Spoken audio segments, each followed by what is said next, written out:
Tem uma aqui que o Thiago fez falando o seguinte, sobre a entrada da Finlândia para a OTAN, pode desencadear uma terceira guerra mundial? Nossa. Eu sei que tá fora um pouco do que a gente tá falando, mas é uma questão que eu também pensei. Agora, tipo... eu vou relacionar... Tipo assim, vai deixar? Vixe, né? Agora... Eu vou relacionar isso com o Oriente Médio, então. Porque a Finlândia entrou agora e a candidatura da Finlândia veio junto com a candidatura da Suécia. Suécia e Finlândia pediram para fazer parte da OTAN. A Finlândia faz fronteira com a Rússia. Tá. Já foi invadida. Exato. Nos anos 30, no final dos anos 30, pela Rússia. Conseguiram vencer os russos numa guerra parecida com a da Ucrânia, só que no inverno, essa guerra chamada de Winter War, Guerra do Inverno. A Finlândia perdeu 11% do seu território, mas derrotou os russos. E aí o que acontece? A Noruega e a Dinamarca já fazem parte da OTAN.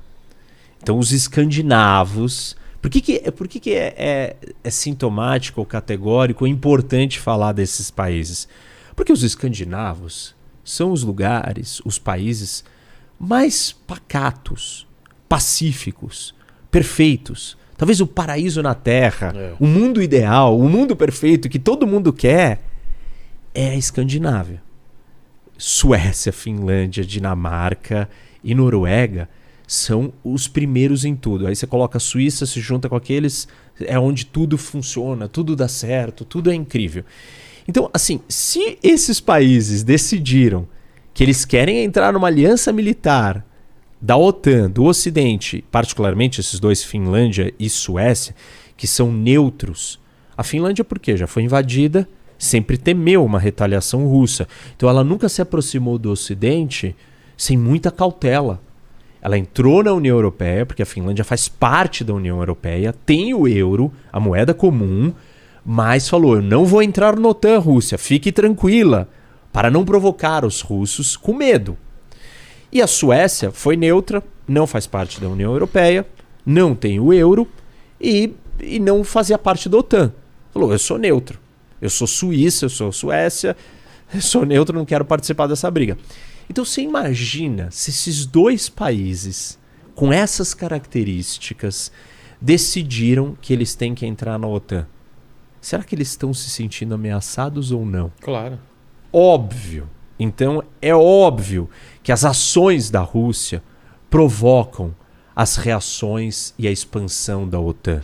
Então é óbvio que quem na verdade provocou o desespero da Ucrânia querer se juntar à OTAN foi a própria Rússia. Ao longo da história, ao longo do histórico, do Império Russo, da União Soviética, dos domínios, do genocídio na Ucrânia provocado pelos russos e todas as outras coisas que já foram feitas, pelo domínio, invasão de Polônia, de todos os países do leste, de todos os outros países que a União Soviética e que a Rússia ocuparam em algum momento. Por que eu estou falando isso? Porque um dos argumentos do Putin é que ele se sente cercado pela OTAN. Então, assim, que a OTAN continua expandindo, sendo que quando a União Soviética acaba, o acordo de Varsóvia, né, que era a OTAN dos russos, o Pacto de Varsóvia, acabou. Então não tinha porquê a OTAN continuar expandindo, sendo que não tem mais a União Soviética e toda a razão de existência da OTAN era a União Soviética. Isso.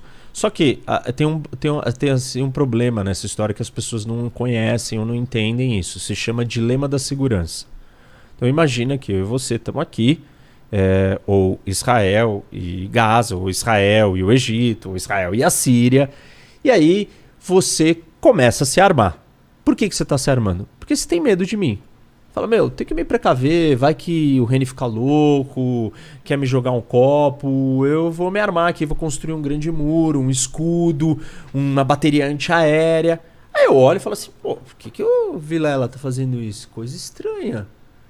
Na verdade, eu tenho que estar preparado, porque se ele tá se armando quer dizer que ele quer me armar. E aí o que eu faço? Começo a me armar, certo? E aí você olha pra mim e fala assim, falei?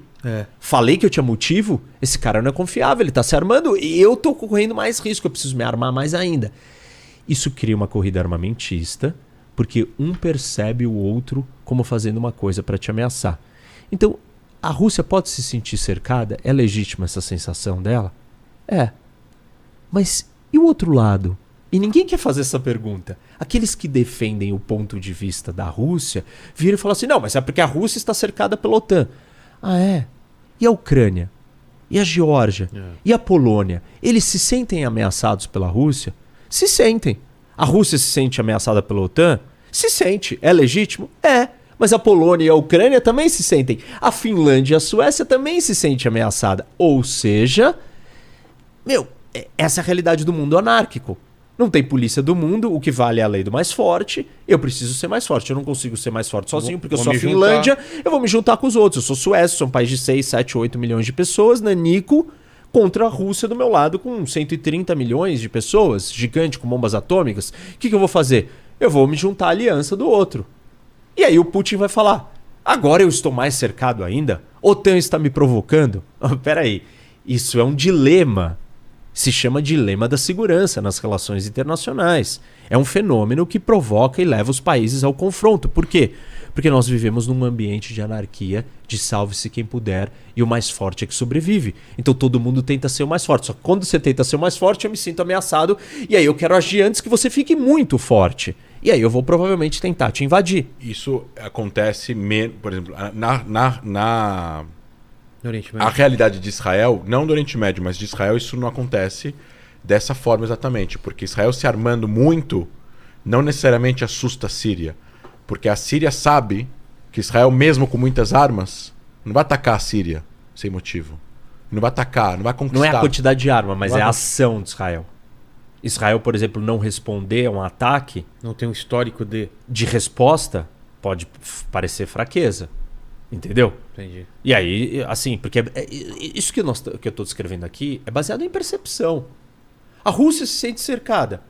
Ué, essa frase serve igual. Troca a palavra Rússia e põe Ucrânia. Troca a palavra Ucrânia e põe Finlândia. Todos eles estão se sentindo cercados. Então, esse problema vai ser resolvido na base da força. Quem for mais forte vai fazer o outro sucumbir, recuar e parar. E por enquanto nenhum dos lados quis parar. Mas o que isso tem a ver com o Oriente Médio? A Finlândia conseguiu.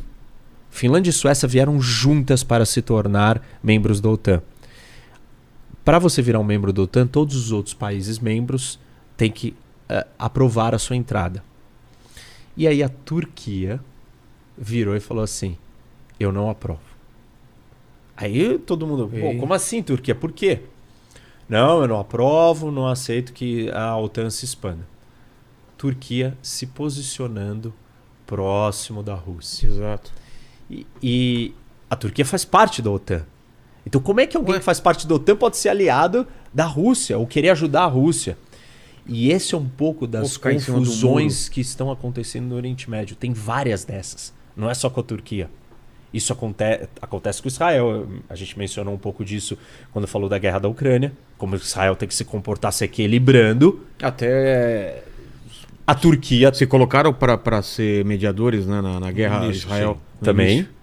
A Turquia também tem se colocado dessa forma.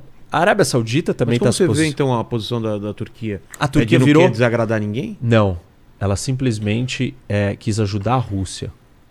Porque a Rússia não queria que expandisse. De todos os países que fazem parte da OTAN, qual é o mais próximo da Rússia? A Turquia. E aí a Turquia está fazendo isso para agradar a Rússia. A condição econômica da Turquia é muito ruim hoje em dia. E ela está precisando de dinheiro. Parte do dinheiro que ela está entrando para fazer caixa para suas reservas, para comprar produtos importados, principalmente combustível, energia, está vindo da Rússia. A Rússia, driblando as sanções, está lavando esse dinheiro com a Turquia. Entendi. E é muito dinheiro. E a Turquia diz que esse dinheiro são dos turistas russos que estão gastando lá dentro do país, e porque eles estão levando cash, porque eles não podem usar cartão, porque tem sanção, porque eles não têm dólar. Enfim, uma história muito mal contada. Além disso, a Rússia também deu um dinheiro na frente para a Turquia, para a construção de uma usina nuclear, que a Turquia contratou os russos, a agência estatal russa nuclear, para construir um programa nuclear na Turquia. E a Rússia decidiu adiantar esse dinheiro agora, justo quando a Turquia está numa condição econômica muito ruim. E aí a Turquia precisa retribuir. O que ela falou? Pode deixar que eu vou brecar a entrada da Finlândia e da Suécia. Só que começou a ficar muito feio, porque o Ocidente todo fez muita pressão na Turquia e falou, peraí, mas qual é o seu argumento para isso? Aí a Turquia falou assim... Mas em nenhum momento ela falou de sair também da OTAN. Não, ela não quer sair. Óbvio. Claro. Porque ela tá se equilibrando, porque ela tá localizada aqui no meio do mundo. Nossa, ela tá no Ela mundo. é a ponte. É. A natureza da Turquia é se equilibrar dos dois E lados. tem bombas nucleares da OTAN em solo turco. Isso. Americanas. Americanas. Ela não tem o controle do botão. O controle é americano, mas está lá dentro. Esse é o acordo da OTAN. A OTAN permite que você tenha as bombas dos outros no seu território. Entendi. Aí a Turquia virou e falou assim, o meu problema é que é com a Suécia. Ela não tinha o que falar da Finlândia. E aí ela teve que liberar a Finlândia. E ela assinou para que a Finlândia pudesse entrar. E aí, quem estava seguindo a Turquia era a Hungria. Porque a Hungria também flerta com o totalitarismo, com o estilo Putin de ser, e estava seguindo a Turquia, e aí viu que a Turquia liberou a Finlândia e falou, pô, não posso ser só eu, vou liberar a Finlândia. Liberaram a Finlândia se tornou um membro, mas a Suécia não. Está travada.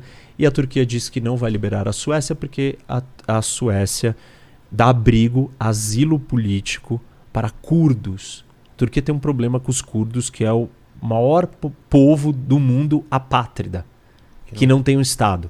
Eles estão distribuídos em 4 países. Na Síria, no Iraque, na Turquia e no Irã. E a Turquia tem um problema sério com os curdos, porque o maior grupo organizado curdo dentro da Turquia é um grupo terrorista real, que é o PKK. E esse grupo terrorista tem ligações com os outros curdos de outros lugares, de outros partidos, da Síria, tal. Esse é o envolvimento até da Turquia na Síria, todo esse problema. E aí a Suécia tem dado abrigo e asilo para curdos. E para outros grupos de curdos. A Turquia não faz distinção. Você é um curdo, você está ligado ao PKK, você é terrorista. E a Suécia faz essa distinção. Os Estados Unidos e a Europa consideram o PKK um grupo terrorista. Mas a Suécia diz, não, mas esses caras aqui que eu estou dando abrigo, eles não são do PKK, eles são outros curdos. E a Turquia diz que não. Entendi. E aí houve um protesto na frente da embaixada na Suécia e queimaram o Corão. Turquia ficou louca da vida e falou, a Suécia não vai entrar de jeito nenhum. Mas acabou liberando a Finlândia. E a Finlândia entrou. O que o Putin conseguiu? E essa é a parte mais curiosa e interessante dessa história. Interessante ou trágica para ele. Simplesmente a fronteira direta da OTAN com a Rússia mais do que dobrou. Porque antes quem tinha fronteira só com a Rússia? Turquia. Letônia e Estônia. Só. E a Turquia não é uma fronteira terrestre, é uma fronteira pelo mar, Mar Negro. Então você não tinha ligação. Era só aqui esses países, e agora vem a Finlândia, olha o tamanho. Tinha na verdade a Noruega aqui em cima, a Noruega faz uma... Pequena fronteira. Esse pedacinho aqui da Noruega tá fazendo fronteira com a Rússia. Que já era da OTAN. Que já era da OTAN. Agora, a fronteira da OTAN direta com a Rússia é gigante, porque olha o tamanho da Finlândia. Da fronteira da Finlândia com a Rússia. Colocar umas bases aí apontadas direto para... Isso, a Finlândia assinou que ela não vai ter bombas atômicas, ela não quer. Ela não quer ter as bombas atômicas americanas no seu território. A resposta da Rússia foi, vocês estão me provocando, vocês estão me cercando, eu vou colocar mais bombas atômicas aqui na Bielorrússia. Aqui, Bielorrússia.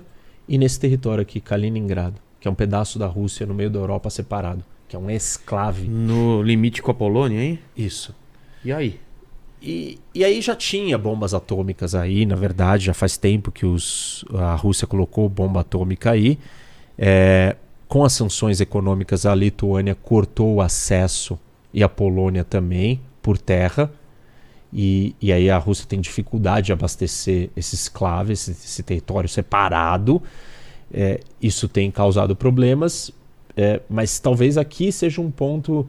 Se um dia tiver uma guerra entre a OTAN, esse pode ser um ponto de guerra. Entendi. Porque é um território russo, no meio da Europa. Mas enfim, era só para relacionar a pergunta da OTAN com o Oriente Mas o Médio Putin- via Turquia. Mas o Putin se pronunciou sobre a Finlândia? Se pronunciou, falou que tipo, isso é uma provocação, que o Ocidente quer escalar, etc, etc, etc. Ele está plantando o que ele está colhendo. Se um país pacifista como a Finlândia, como a Suécia, querem entrar na aliança militar, eles estão morrendo de medo. A Suécia, particularmente, tem um outro medo aqui. Tem uma ilha que chama Gotland, que é essa ilha aqui. Tá. Ó, Kaliningrado tá aqui. Tá vendo? Acha que os russos, e aí a frota do Báltico, né, russa, fica aqui em Kaliningrado toda. Mas a Rússia também tem aqui por São Petersburgo saída para o Mar Báltico. Eles acham que tipo, um dos primeiros lugares que a Rússia ocuparia ou dominaria num confronto dentro do Báltico seria Gotland, essa ilha aqui, que é sueca. Entendi. E os suecos estão com medo. Aumentaram até o contingente, botaram 10 soldados a mais lá. Mas Opa, agora vai, hein? não tem como se